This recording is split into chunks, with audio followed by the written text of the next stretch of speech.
One Sunday morning, a vicar was invited along to the Sunday school to share something. When all of the children were ready, for the sake of an illustration, the vicar began by describing a squirrel.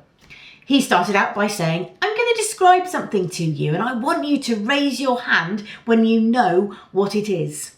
The children nodded eagerly. The vicar continued, "This thing lives in a tree.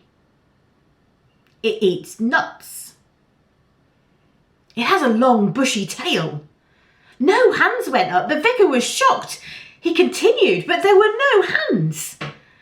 Finally, one little boy tentatively put his hands up. The vicar breathed a sigh of relief. The boy said, "Well, it sounds an awful lot like a squirrel to me, but I know the answer must be Jesus." You may have heard that joke more than once, and if you've even heard it once, it might be one too many.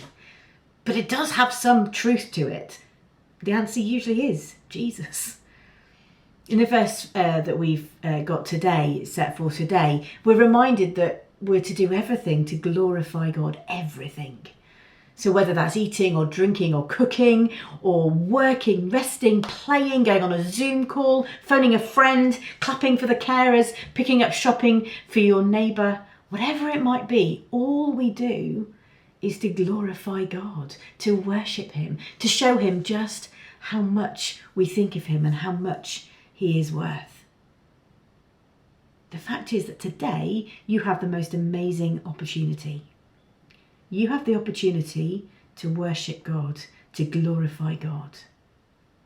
Just for a moment, picture the day that you have ahead of you. What does it look like? In this day ahead of you, how will you worship? How will you glorify God?